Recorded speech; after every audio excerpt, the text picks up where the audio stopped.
Inaresto ang isang tulak umano ng droga sa Mandawi City, Cebu. Sa parehong lungsod din, natimbog ang isang babaeng tulak din daw ng droga. Nagbabalik si Alan Domingo ng GMA Cebu.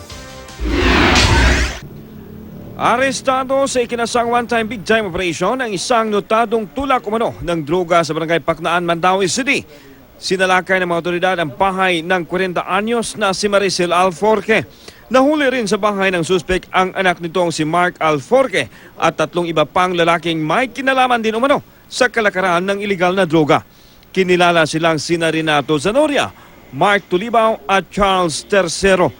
Nakuhanan ng tigisang 38 kalibre ng baril sina Zanoria at Tercero. 5 sachet ng shabu ang nakuha sa bahay ni Alforque. Kaysa akong lagod panahon na nindam yan eh. Pero pristo na kung paano wala na.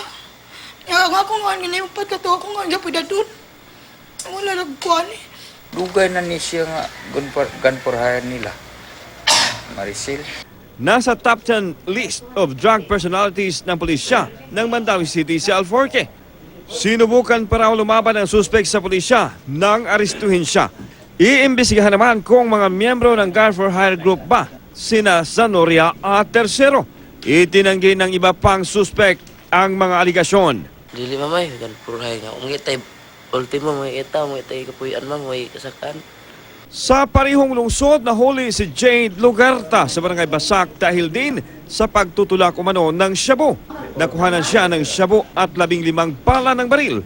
Ayon kay Lugarta, matagal na siyang hindi nagbebenta ng droga at iniwan lang daw sa kanya ang mga bala. Ito lang gamit kumang pero dili nga sige nga kanang bukuan gid. Alan Domingo, Nagbabalita, Pilipinas.